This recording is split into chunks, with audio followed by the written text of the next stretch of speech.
255 days, 20 races, and 3 Frenchmen. Welcome to the 2012 Formula 1 season. My name is JP, and alongside me is Modger, who is, he's had a bit of an off season. Packed it on a little bit, you know. Oh, whatever. Hasn't been working too hard, but it's back into the thick of things, isn't it, Modger? Yeah, I tell you, I haven't been working as hard as you in the hallway practicing that intro. No. Come on, man. Yeah, you got me there. But yeah, new season, looking forward to it. Well, you can't blame me for being keen to get the first podcast on the way because, it's not a long off season, but I mean, it's not a long season, technically speaking. It's only a few months, but it has felt like it's been a while. And I'm keen to see some action again.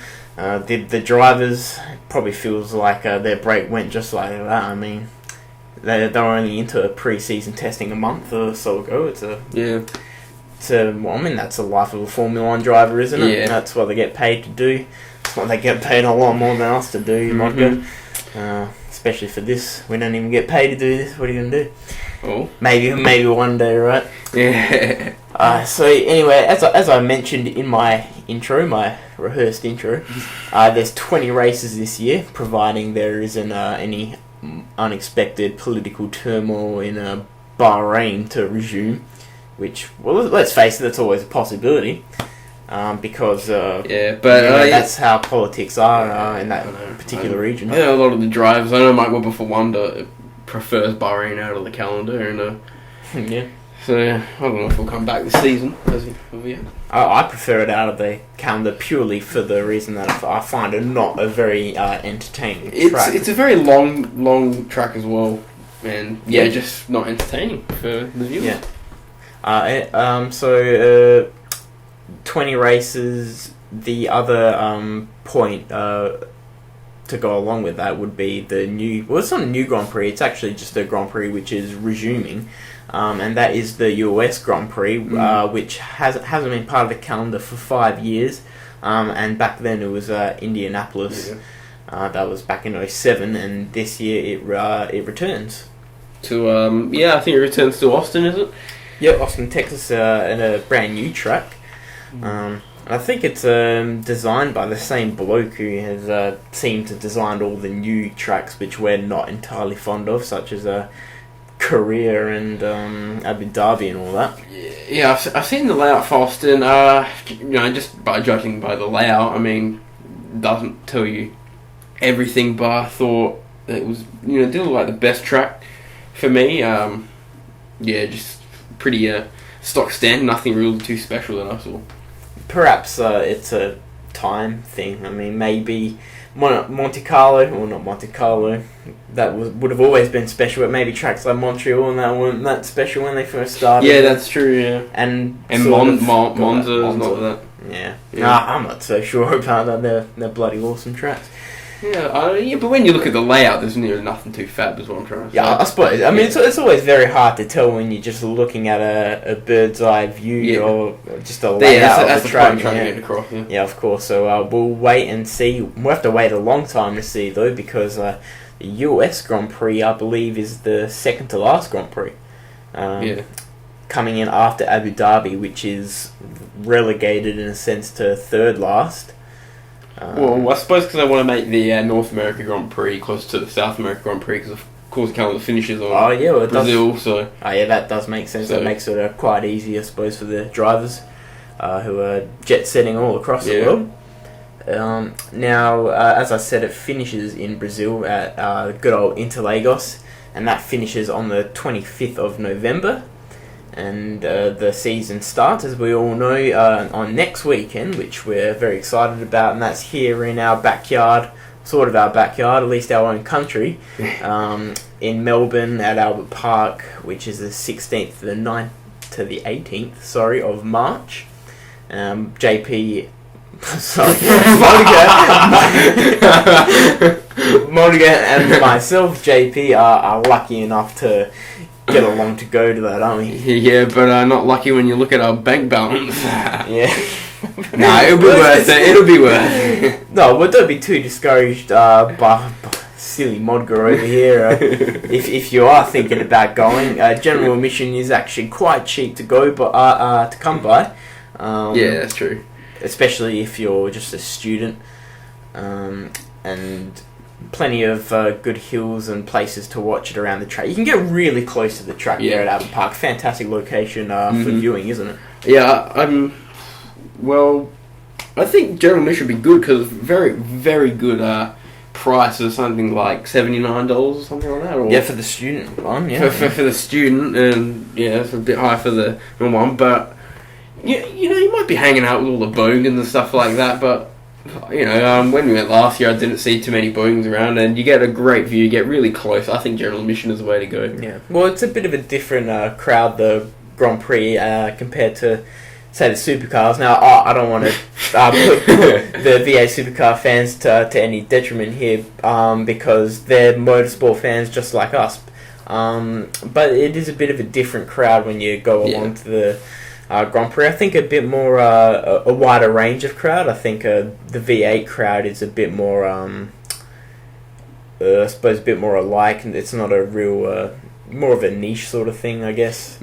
Perhaps. So, I'm choosing my words carefully. Yeah. Anyway, I can see you breaking a sweat there. Alright, let's we'll talk a bit more about the Melbourne Grand Prix later on in the program. For now, we're going to get on to the preview of the F1 2012 season.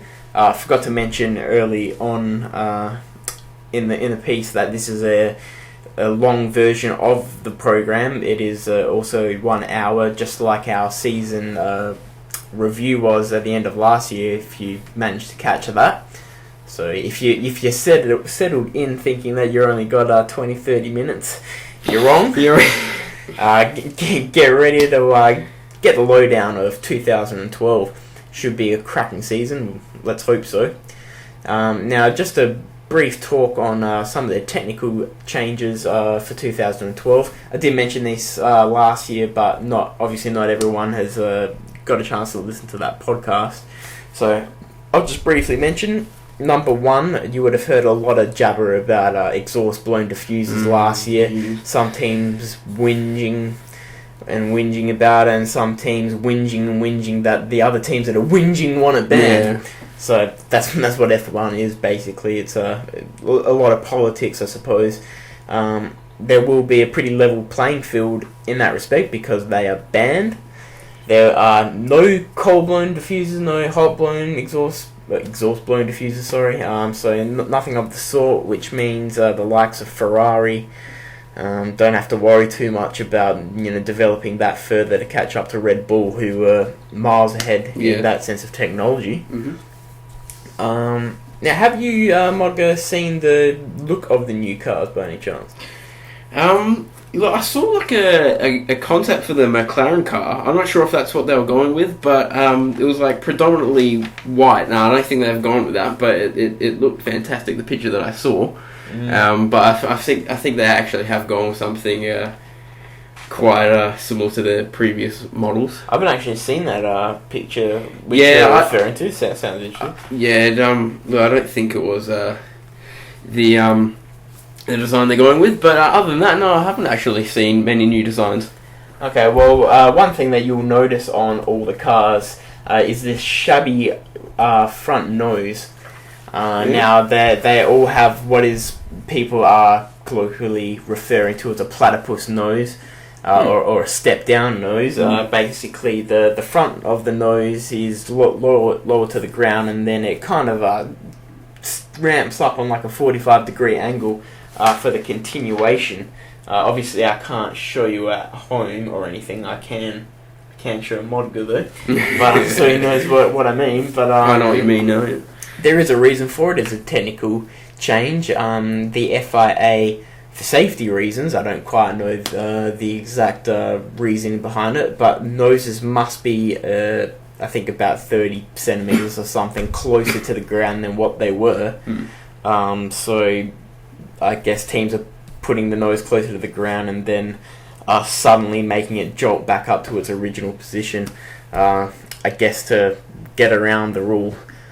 And there's no other changes. No other big changes anyway. There's always changes, but Pirelli are still on board.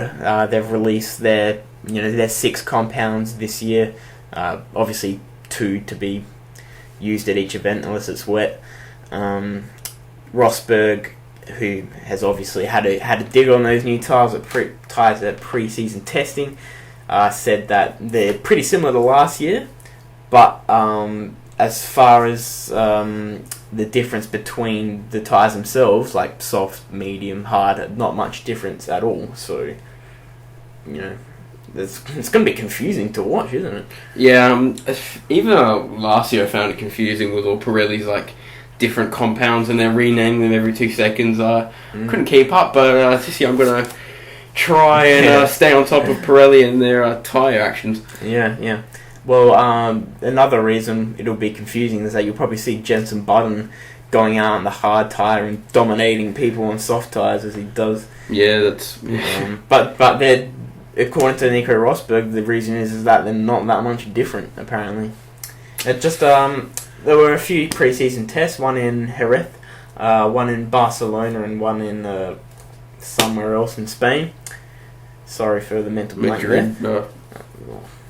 It's really not important. Yeah, folks. Really not. I'll just quickly having a look at the latest test, which is still probably not that important, but Kimi Räikkönen was on top for that in the Lotus. There we go. So that's welcome back to the sport. I guess, and Sergio Perez was set the second fastest that weekend in Sauber. Then Jenson Button, Dan Ricciardo, who has posted pretty consistent times throughout testing, consistently in between 3rd to 6th sort of area. But in last place is Sebastian Vettel, which means you can't. Yeah, I was about to. I was looking at what the standings there. I mean, there's nothing really you can say about the drivers in these testing sessions. It's just a lot about what the cars, their manufacturers are trying. And well, I read an interesting article. I forget the journalist. He'll have to forgive me.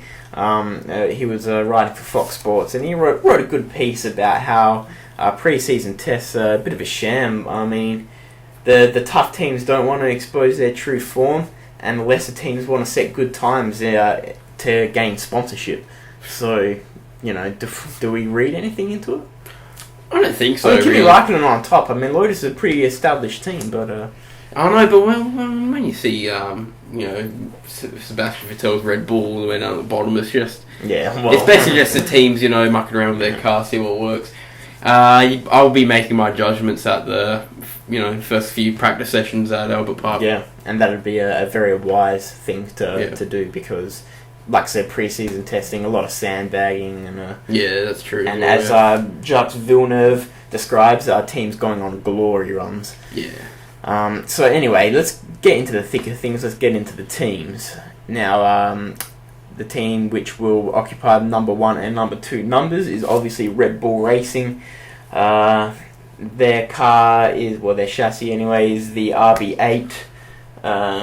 No surprises there as far as the name goes anyway. And no surprises as far as their driver lineup goes, which will be Sebastian Vettel and Mark Webber. Now, I was reading the F1 magazine for F1 Racing. It's called for March. This is the Australian edition anyway, and called a good article from Mika Hakkinen, and he was discussing about retaining titles and how it is. So what he basically said is that the more weight comes on your shoulders, the more times you have to defend. So if you're defending a title, people expect you to win, so it's harder. Now Vettel's defended it, and so he's won 2 in a row, and so now he's going to defend it again, meaning that even more pressure is on his shoulders. So, how do you see Vettel coping with the pressure? Yeah, that's an interesting question there, JP. It'd be, he's still young. He's obviously experienced enough as a driver, in terms of his skills, but I don't know how he'll cope buckling under pressure. Well, he might not buckle under pressure. I meant to say how he would cope under pressure. We saw him cope well under pressure to retain his title again. really no doubts in him doing it again, but Yep. it is an interesting question. I think we just have to wait and see.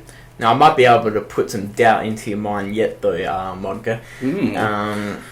Hakkinen sort of supported what you said in the end, that he actually ended up getting behind Vettel, suggesting he can do it. His rationale for that was because there's actually less stress on drivers these days because they don't have much in-season testing and they get bigger breaks and all that. But I'm not saying Vettel's not going to win the title or anything, but I'm going to just give you a list of drivers which have failed to win 3 championships in a row after they had won 2.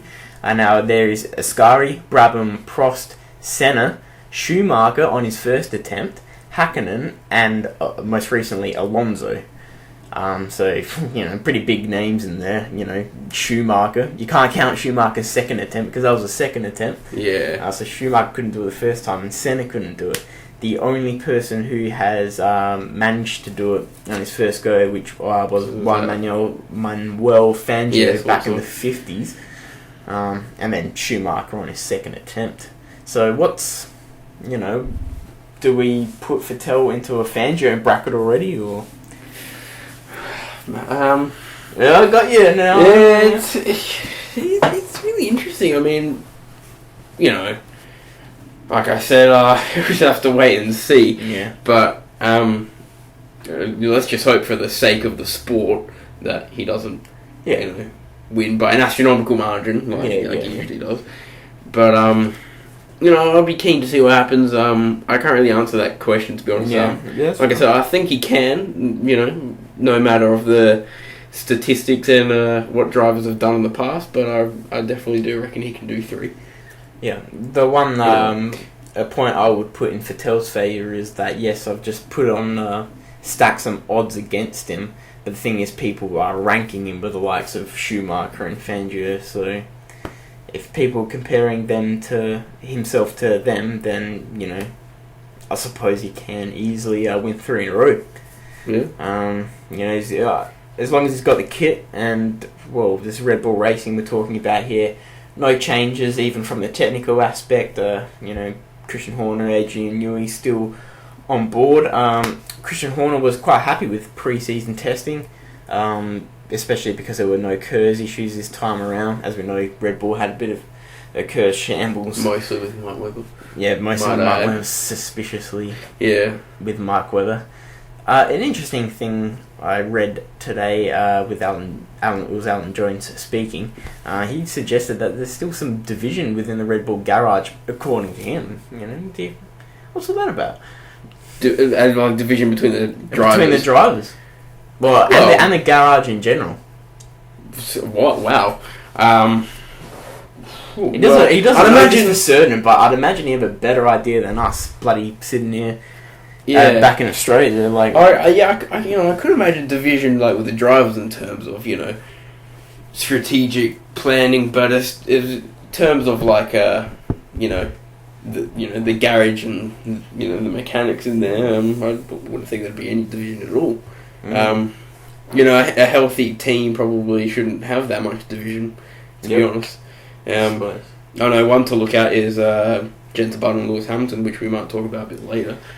You just ruined my segue because sorry. I was about to come right off that point. I'm sorry, mate. That's unfortunate, but anyway, actually, I might not do that yet. I might just, considering it's a preview show, I'm gonna have to get predictions from you, even though it's almost predictions. Okay, it's very hard to make appropriate predictions. When a wheel hasn't been turned in anger. But for the sake of the laugh at the end of the season, in case you make a shambles prediction, what do you think from Vettel, Mark Webber, and Red Bull Racing? Just like standings. Yeah, look, I think they'll win the Constructors' Championship. I'm kind of straight into this, I'm not going to prat about, but I reckon Red Bull will win the Constructors' Championship. As much as I like to see Mark Webber, win the championship, I don't think he will win the championship. He might get, hopefully 3rd or something. I'd be hoping from Mark Webber, but definitely it will be a good constructors championship. Now, on the point of the Constructors' Championship, a team that hasn't won the Constructors' Championship since 1998, here's a segue, is McLaren. Well, now, McLaren have a pretty good package. They have two really good drivers. They who they nurture, they love. It's an all British outfit. Supposedly the garage is works together really well as a team, and it's all really tight knit there. So how has it been since 1998 that they have not won a Constructors?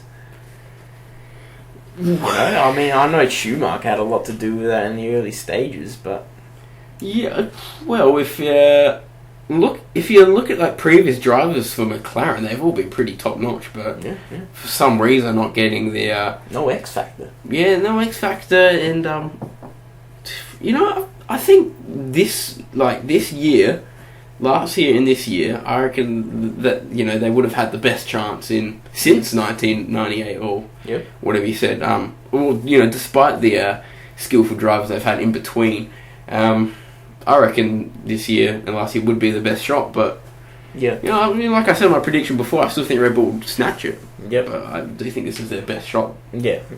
Well, if Lewis Hamilton improves them compared to what he did last year, which I think he showed some signs of doing towards the end anyway, and if Jenson Button, I thought he had a ripper season. I thought he still has a lot to offer McLaren and the sport in general. I reckon they're going to yet again be very competitive, but probably not Constructors' Championship, probably not Drivers' Championship again.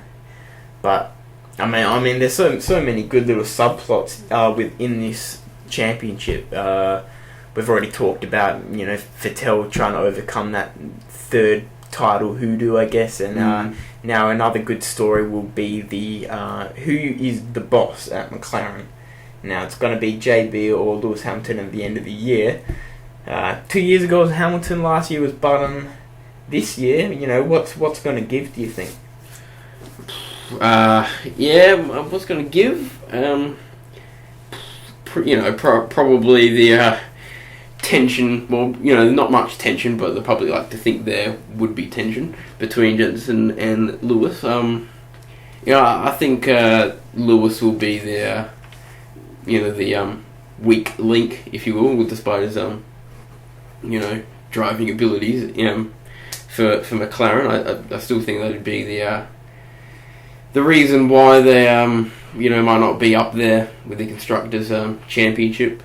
Jenson Button, all calm and collected, experienced. Lewis Hamilton, got too much ego, maybe.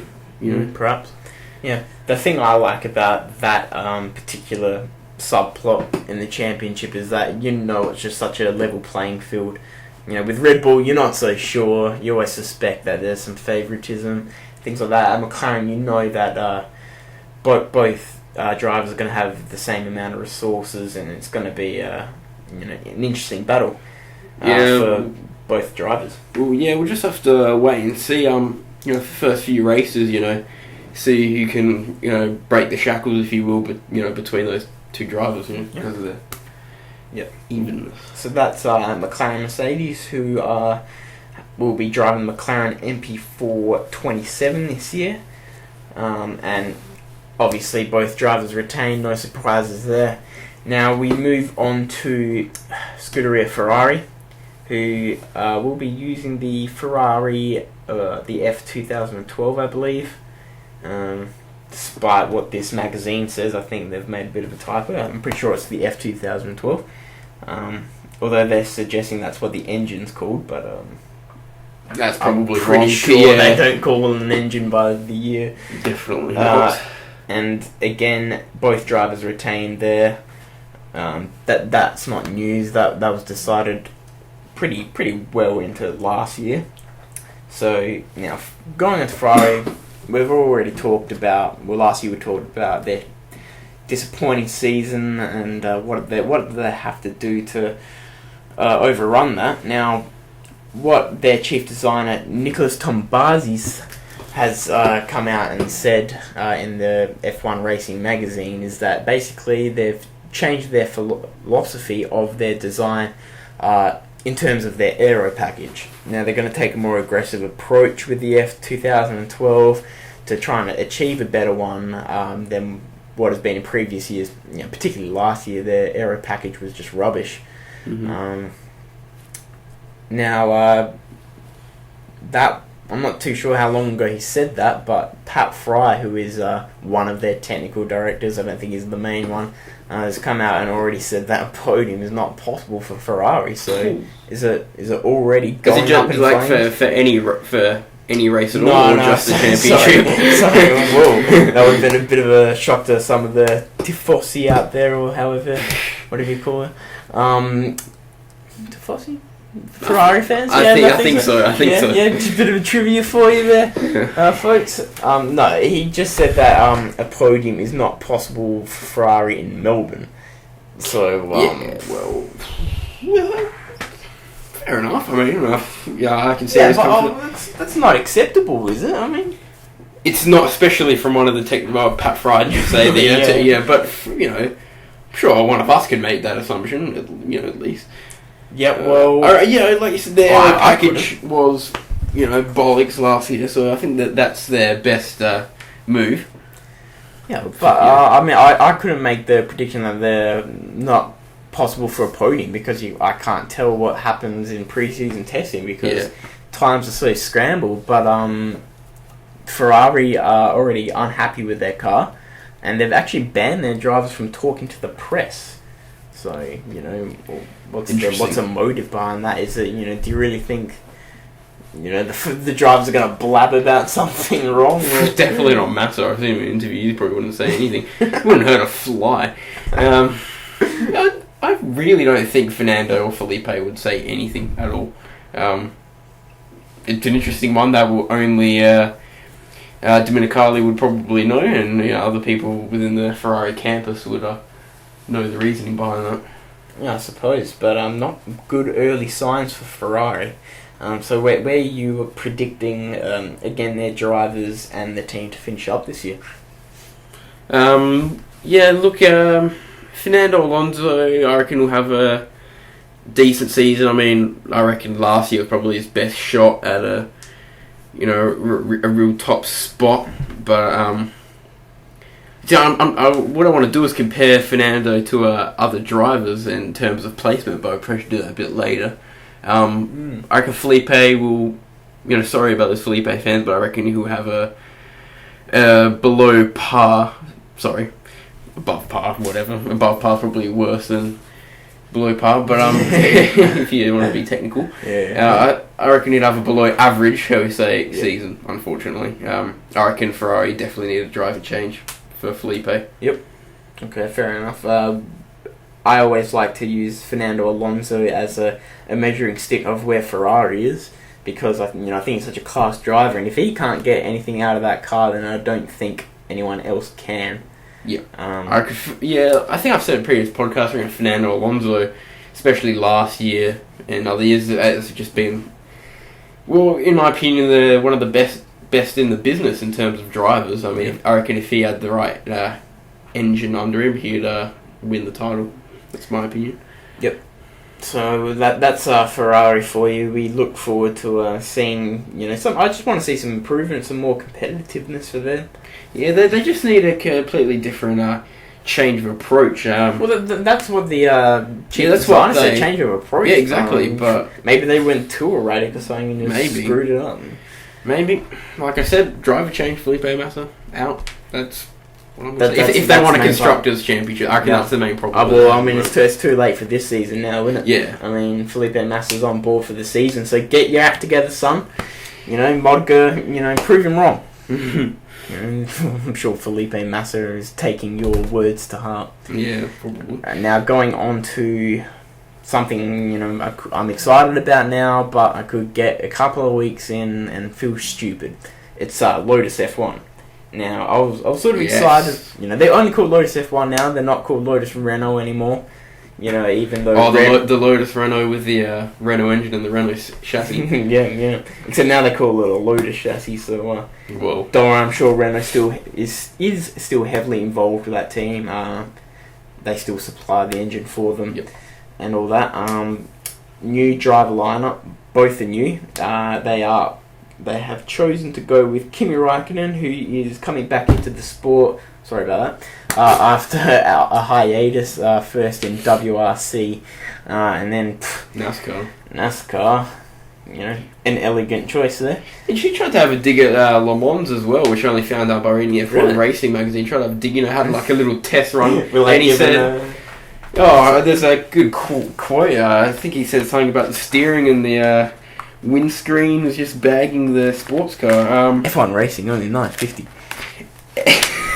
Thanks for your subtle advertisement. But I definitely do recommend getting F1 Racing. We like to if you're Australian on the program. We're not looking for endorsements or anything. No, we're not. But F1 Racing, top-notch magazine for F1 news and views. Second best to JP Modger. Anyway, Kimi told F1 Racing, in regard to the Le Mans Peugeot 908 Le Mans racer, he said, the steering was quite shit and the windscreen was really strange. It sort of distorts the view. So, there we go. That's why he couldn't work out a deal with Peugeot to drive in Le Mans. Well, that's just vintage Kimi Raikkonen. Yeah. Says it how it is, which is good. You don't get much of that in F1 racing. No, you don't. And I'm not sure if Lotus will try and put the shackles on him as far as, PR goes. Because you definitely get more of that. Yeah. Remember one interview, Martin Brundle came up to him after the race and he goes to him. It's like, oh, you missed the presentation by Pele. And he's like, yeah, I was taking a shit. That's why I love Kimi Raikkonen. I'm really keen to see him back in the F1 scene. Yeah, a funny character. Now I'm glad you put light on the Le Mans story because that's one thing, one criticism already going to pop up with regarding Kimi Raikkonen. Is that he went to WRC and he tried out NASCAR and he thought about trying out Le Mans. Now he's back at F1. Kid can't make his mind up. Yeah, that's. I think maybe other teams might try to. Well, the drivers might try to exploit that. Maybe try to harass him. I don't know how they'd do that, but. Well, Murray Walker, the great Murray Walker, said that in F1 racing again, there you go. that if the Lotus is uncompetitive, he suggested that he will lose interest, which is something that I wouldn't put past Kimi Raikkonen. And that's a bit of a worry because there is a good chance Lotus won't be that competitive this year, unless they've got something that I'm not aware of. I mean, they were top of testing, so maybe they've got a little bit of something. Yeah, I really hope they improve their, one of my favourite teams in F1 at the moment. Because they look cool. No, that's not the reason. I liked Renault because of Vitaly Petrov, actually, and Robert Kubica. That's why I like. But now they're both gone.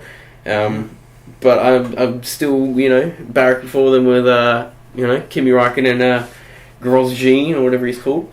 Well, I don't speak French, but I think it's Grosjean. Oh, sorry, JP. No. But okay. Anyway, I'm really interested to see how they go. I know last year, Nick Heidfeld, when he was racing for Renault, got a third place, I think, at Albert Park. Yeah. So we might see, Lotus F1 team, get back up there in Albert Park and hopefully be a lot more consistent than what they were last year. Yeah. Well, I think it was actually Petrov third. Petrov and then it was Heidfeld in the next race. You're right. Yeah. So that was a good start for him. And then I was getting really keen about that. I remember those two races. I was getting keen, and then yeah. So was I. Now that you mentioned Nick Heidfeld, he's gone. I'm not sure if it was technically Grosjean or Raikkonen who took his place. Doesn't really matter. Not sure. It was sort of Bruno Senna who sort of came in. Oh, that's for Heidfeld, I suppose, and then my apologies. Yeah, of course. Now Grosjean, he is a 25-year-old Frenchman. This is his rookie year in Grand Prix, and he's a former GP2 champ. Mm. So he's obviously got a bit of open wheeler pedigree within him. I guess that's a choice for the future. Yeah, I suppose. Yeah, that's true. Do you like? I mean, at least on paper, do you like the sound of that combination? Yeah, Yes, I do. I do like the sound of that combination. I think, although Grosjean does have a lot of experience with open wheels, the GP2 champion, I think it would take a bit of time for him to adapt to the surroundings around him. I think he will work well with Kimi Räikkönen. I think they'll get along, and it should be, hopefully, it will be a good season. Well, providing they get along, that should be a decent mentor and protege sort of combination there.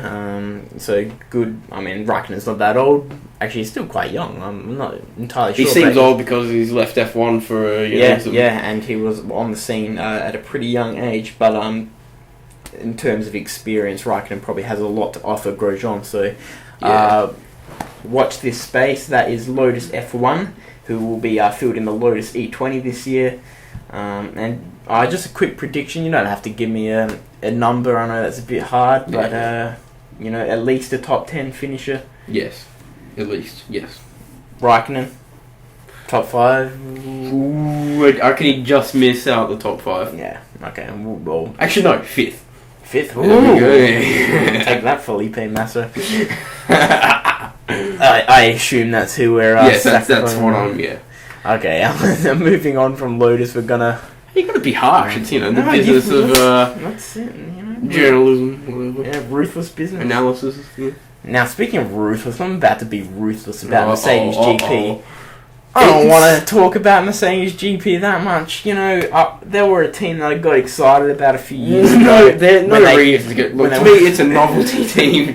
That's a bit hard. I mean, come on, Schumacher. It's always I feel bad for Rosberg because Rosberg is such a he's a great driver. He just keeps sticking it out of this hack team. I think I reckon Bernie Eccleston probably said to Mercedes, just keep Schumacher for a few years. It'd be good for the rating. Being the monopoly that F1 is. Yeah. I think also Ross Brawn has a soft spot for him. Yeah, that's true. But Ferrari and Benetton. But like I said, I will not take. This is harsh, but I will not take Mercedes GP seriously until they get rid of Schumacher. Yeah, as much as I love to see him in the sport, but he's it hasn't been a very graceful return, I suppose. And I mean, he doesn't have much. He wants to drive drivers for HRT or something. That'd be a good laugh. I mean, at least there he'd probably have a bit of fun, I'd imagine. But it's not like he has much to offer Rosberg either in a mentor sense. So we're. I don't even need to ask. I assume that we're not rating Mercedes for a good finish again. No. They don't even have a picture in the F1 Racing magazine. I don't know if that's to put up with F1 Racing magazine or. Yeah. Oh wait, no. This is the program for Melbourne. So program for Melbourne. We've got the program for the Melbourne Grand Prix, which we've picked up in the news agent. Yep, that's how keen we are, and I guess Mercedes probably just didn't release their car until too late. So F1 Racing still have our brownie points. So, there we go. They're still on a good terms with us. No pictures missing in F1 Racing. Yeah. Well, the picture missing in the official guide. They'll probably still doing some dodgy panel being a good job on the car. Maybe a sticker was out of line and they didn't want it. Yeah. Anyway, that's Mercedes for you. Yeah. Another team which I probably respect a bit more, but still not expecting big things from is Force India. Yeah. Whoa, holy horses! Got to go through the lineup. Don't get too ahead of me. Are we going to say anything about Force India? Yeah, Nico Hülkenberg back to a regular first spot position after a year, not in the wilderness, but a year of being reserved, which he didn't deserve. He was a year in reserve at Williams, so he's got a first team drive back. First team sounds like football or something. Yeah. Alright, now you may proceed. Force India. May sound weird coming from me. When Force India first came in, I was saying bollocks and rubbish and stuff like that. Yeah. But for some reason, despite the horrible looks of their car, I've really grown fond of Force India for some reason. But probably because of their development and how they've developed over the years, I reckon that they've come to be a good team. A decent team, and I like them. Planning holidays to India, Michael? No. That's not on the agenda. No, just the F1 team. I'll agree. It is impressive. They didn't take over a team, an established team or anything. They came in purely on their own, and they're doing a good job, and probably yet again another mid-flight sort of slugging it out in mid-table. slugging it out in mid-table. And now another slugging it out in mid-table sort of team is Sauber, who I think they just improve a little bit every year. I mean, they had a pretty good pre-season testing. Sergio Perez was second in the Barcelona lot of testing, and I think they did pretty well in a lot of the other ones as well. They have a good driver lineup. They had a decent year last year, so... Or is it just me? Is it just me? They had a decent year last year, did they? Oh, well, I think they're getting better. Well, as long as Rubens Barrichello's on in their team, then... No. Rubens, I think, staying away from the sport for good, so, I'm talking about Sauber. Yeah. Shit, sorry. That's embarrassing. For some reason I thought you said Williams. Apologies to listeners, I'm a bit tired. Sauber, right, okay. Yes, improving a little bit each year. I think this year will be a team to watch. They've always had pretty good battles between them and Force India, actually. I've compared those two teams very frequently, perhaps not in this show, but I reckon that Force India and Sauber are definitely on level playing fields. So that's another team who they were actually disqualified from the Melbourne Grand Prix last year. Yeah, they were. I can't remember, it was some sort of technical infringement. So they're certain to place better, certain to get off to a better start this year anyway. Yeah. But I think they'll go better for many races to come as well. Now, Toro Rosso. I can't keep saying that I think teams are going to go better because they can't all go better, can they? No. But Toro Rosso, I wouldn't say they improved last year. They started well and then dropped off. But I'm excited by their driver lineup. I don't think it will produce many great results, but I think in the future... Toro Rosso is obviously more of a feeder team, I guess, for Red Bull. Yeah, and this year they are fielding our very own Daniel Ricciardo, who we're very excited to see get his first legit F1 drive, because I don't count HRT as legit. And partnering him is another Red Bull protege of Helmut Marko, which is Jean-Eric Vergne, who is, I believe, Renault 3.5 champion from last year. Who preceded Daniel Ricciardo as Renault 3.5 champion from the year before. So you got two drivers with a pretty similar level sort of playing field, maybe just a year apart, both in in the Red Bull sort of program, and both driving for a Red Bull. So what do you make of this move, I guess? Definitely a move for the better for Toro Rosso, but as much as I hate to say, I can't see them... Like you said, you can't say every team's going to improve, but I reckon that Toro Rosso is definitely one of those teams that are not going to improve, mechanically. Maybe a little bit, but nothing really significant. Yep. Danny Ricciardo probably will bring some good things for Toro Rosso. But it's all just about consistency with F1 teams. I don't think Toro Rosso have that. Yeah. Is it just me, or does this just look like a straight up vie-off for Mark Webber's eventual spot at RBR? Yeah, I could definitely see why you think that. Like you said, Toro Rosso is a feeder team. What I would like to see is Daniel Ricciardo in a RBR. With Sebastian Vettel, I think that'd make a awesome lineup. Yeah. Oh yeah, I would be Mark Webber can't stick around forever, I guess, and he's got this year and he thinks he's got next year, and I reckon he's probably got next year in him as well. I mean, if we can't see Mark Webber get win a championship, then Daniel Ricciardo is our hope. Our hope for the future. So I think I kind of feel bad if Toro Rosso legit want results. I mean, it's it's probably not going to happen because I can't feel they need a new approach. Yeah, mechanically. Yes. I guess you're right. Just what I can see from that is that it's a setup that's really going to benefit the drivers. It's fantastic for the drivers, but there's nothing real special from a constructor's point of view. No. And yeah, I don't think any particularly special results there either. Now, one thing which I keep yammering on about, I'm excited about, is Williams-Renault. The partnership is back. Yes. The glory days, Senna, Prost, Mansell, Hill, Villeneuve, that was the stuff. Williams-Renault, proven pedigree. It won't start off that way, though, obviously not. But where will it start? I mean, it's pretty hard to not improve. The thing is, when a team goes with a whole new engine or chassis or whatever they've changed, engine obviously, it's really hard to make a prediction. I'd obviously like to see them improve much, but they cannot go backwards from last year. Definitely not. Yeah, pretty much. Definitely, if you have a Cosworth behind you, you're screwed. Anything other than that, then you're bound to improve.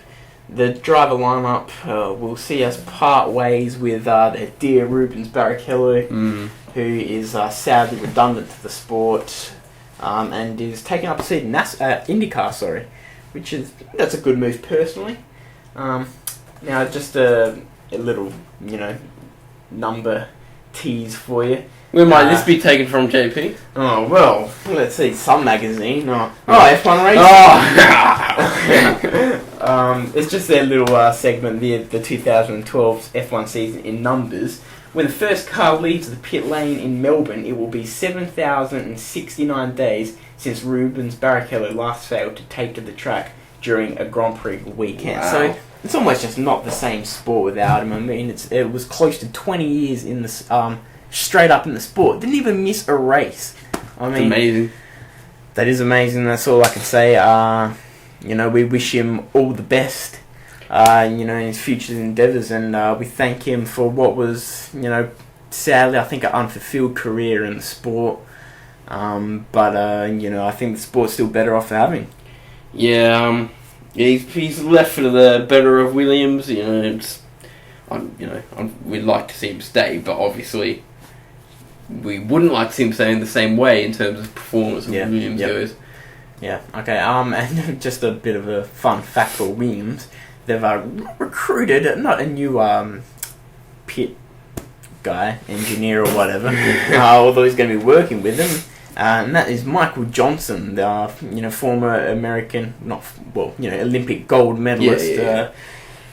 I don't know. I guess for a I don't know what to say. A motivational sort of aspect to it. So, Michael Johnson.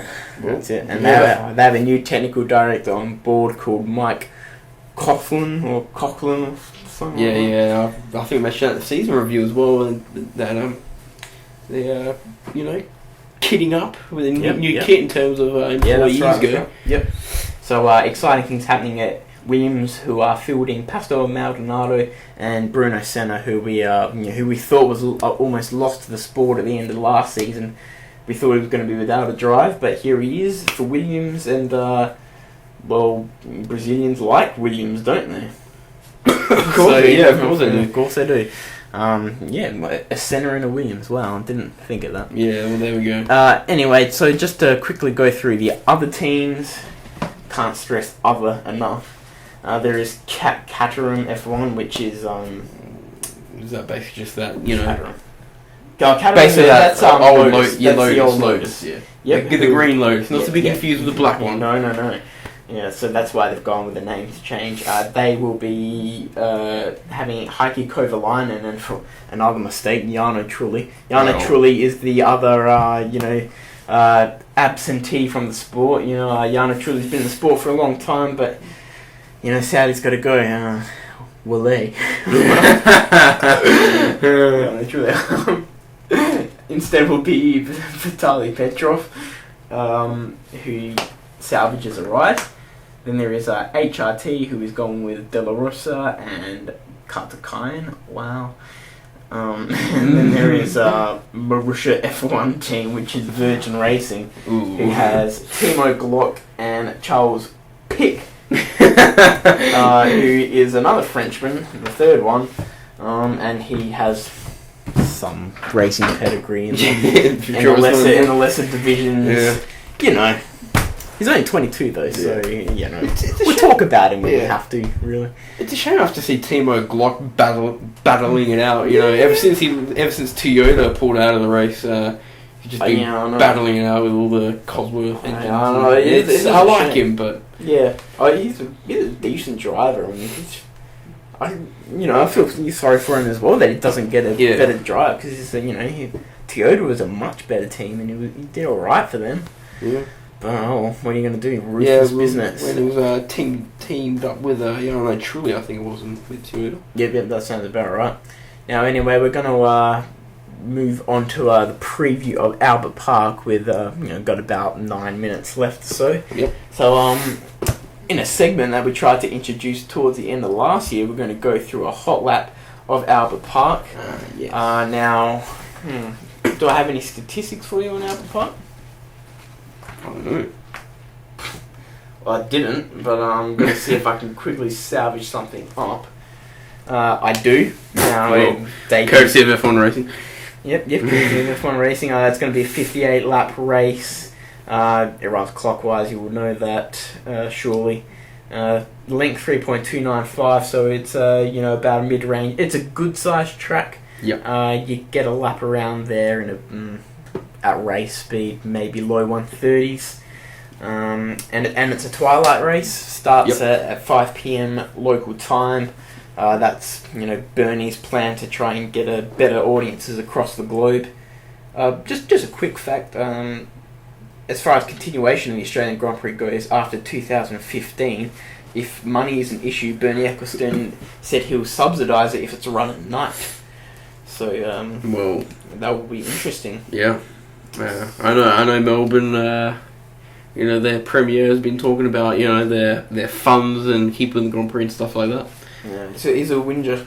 But yeah, the thing is, look, if Melbourne Premier doesn't want the Grand Prix, Bernie Ecclestone doesn't. The thing is, it's just the Premier that doesn't want it. The Premier is being a muppet. He's complaining, saying that, almost trying to suggest that the people don't want it anymore, but the people want it. The people want it. Australia love the Grand Prix. It's been in the country for getting close to 30 years, and it'll be a disaster if it left If it was to leave, it'd leave to some. Yeah, well, you'd be missing a massive sporting demographic here, I guess. Australia, particularly Melbourne, huge in their sport, so. Anyway, I don't know if the Premier is still, doubting the Grand Prix. So if you're a Melbourne citizen and next time it comes to vote for the Premier, make sure you vote against him. Get out there next week and shut him up. Yeah. But nothing like 500,000 people there to, put him right back in his spot. Yeah. Anyway, now let's get onto the hot lap, which Modger is, providing we don't have any technical difficulties. And if we do, please be polite because it has happened. The Formula1.com website, as good as it is, their live hot laps do tend to be quite faulty, with making your browser crash or whatever. Let's not get too technical. This is from the 2011 Grand Prix. Sebastian Vettel will be driving this lap. I'll be taking you through it. Let's start. This is in Q3. This is pole position drive. So he starts the lap. We're coming up to Brabham corner, and going down to third, then exiting through Jones at fourth, and hard on the accelerator as he comes up to Whiteford. Heavy on the brakes down into second. It's basically like a hairpin. Go through a little sweeping turn, about 3/4. Another right-hander, nearly full on the throttle. And then bang, another, essentially a hairpin all the way down into third. A few left to right turns here. And then there's a long right-hander, sweeping turn. And then he comes to a chicane, hard braking down into second, and accelerating hard out. And slight left kink in the track. It comes up to a very fast corner.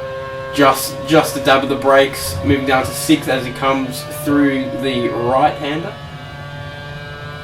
and nearing the end of the track, down to third, pretty much just slots down to turn there. Just double the brakes as it comes into the corner just before the hairpin, where he drops right down to about 80 k's an hour, and then a right hander about 3/4 on the accelerator pedal, and then we finish the lap. Now, if you do get a chance, I'll see if I can tell you what that time was. That time was 1:23.5, and that was the pole position last year. And that was a lap record, I believe, from memory. I think so. I think you might be right. That's my memory was going back a year, but I'm quite sure that was the lap record, at least for qualifying anyway. It was the lap record before, well, I don't know if that's for the race, but it's 1:24 for Michael Schumacher. I'm not sure if that was for the race. I'm not too sure about that. Now, as I was about to say, if you do get a chance, get onto F1 website. You might, if you don't have access to the videos, all you have to do is just register. It doesn't cost anything. You don't get spam or anything like that. Get on there so you have access to all their onboard laps, and have a look at that one, because Albert Park is one of the remaining very good tracks. Has a bit of everything. It flows very nicely. And we'll watch Vettel work, because he nails a lap. Like we said, it was a record lap. Yep. Okay, so Albert Park next weekend. We'll be going. Yeah. You guys could go as well, unless you're watching it from overseas. In which case, sorry about that. Yeah. Don't be too jealous, but it's a good race to get along to. Good atmosphere and all that. So, what are your? I guess I want to say predictions, but we don't have to give out predictions yet. If you don't want, we could wait until during the weekend. We will be uploading some some podcasts on site, where we can have a bit of a better idea in terms of practice sessions and qualifying. Now it's very hard to make a prediction, but. Yeah, I think for now, just, Vettel, isn't that the elephant in the roof, but, basically from now, basically all just the obvious drivers, until we see some practice sessions and some qualifying. Then we'll upload some podcasts from site, and stay tuned for that, and we'll tell you. Yep, well, as Marcus said, uploading on site. I'm not too sure how we're going to go about it. It'll probably just be like a... Might get some footage for you as well. Yeah, might even be able to get more footage. That's... JP Modger going big city. Yeah. Hopefully not too big city for the hard-working folk. There'll be a couple podcasts. It probably won't be anything too long. Probably like around 10-15 minutes. On site, get some raw audio. I'd like to get you some interviews, but we're not that good. Although I did see some in there last year. The recorder that we do have is, I've seen professional journalists using that. Right. We rock up there, get a Mark. What's going on? Yeah, that's right. Now there was a funny stat again, thanks to F1 racing. As a safety car probability, now I'm not too sure what the algorithm or whatever the formula is behind it, but 43%, which is... What's that about? 43% safety car probability for Albert Park, compared to like 20% from Malaysia, and actually 14% for Bahrain. Yeah, well, I guess that's part of the nature, isn't it? That's some people consider it a street circuit. Yeah, some people do, but it's... a lot of people do consider it a street circuit, but, it's not as streety. It's unique, though. It's unique, yeah. Yeah, well, as I was saying before, you can get real close to the action, because, in the sections which are a bit more streety. Because it's in the middle of a park, it's still public roads, but it's still public roads. It's very unique, like you said. Perfect word, unique. Yeah, unique. Well, anyway, folks, that is the F1 2012 preview edition of News and Views JP and Modger. Your long season ahead, will be posting podcasts, probably once every 2 weeks. doing a preview and a review, within that one podcast, unless we decide to ramp it up a notch, and that could happen. Now, I want you to make sure that you check out our Twitter, if you're on Twitter, at JP Modger. Going to leave the link below in the description. You can also click the Twitter button on the right-hand side. Of the channel page. Of course. And, of course, make sure you have a look at our page during next weekend because, like I said, we're going to give you some live action from the ground and even potentially some footage, so stay tuned. And might I add, if you're a listener that for some reason listens to our F1 Racing and is interested in our EPL podcast, unfortunately we won't be continuing that due to poor audience. Yeah, we didn't get any feedback because there wasn't many viewers, so we've decided to discontinue that because we've got much higher interest with F1 than EPL. Yeah, that's right. So unlucky. Never mind. All right. Anyway, welcome back from JP and Modger. It's bye for now.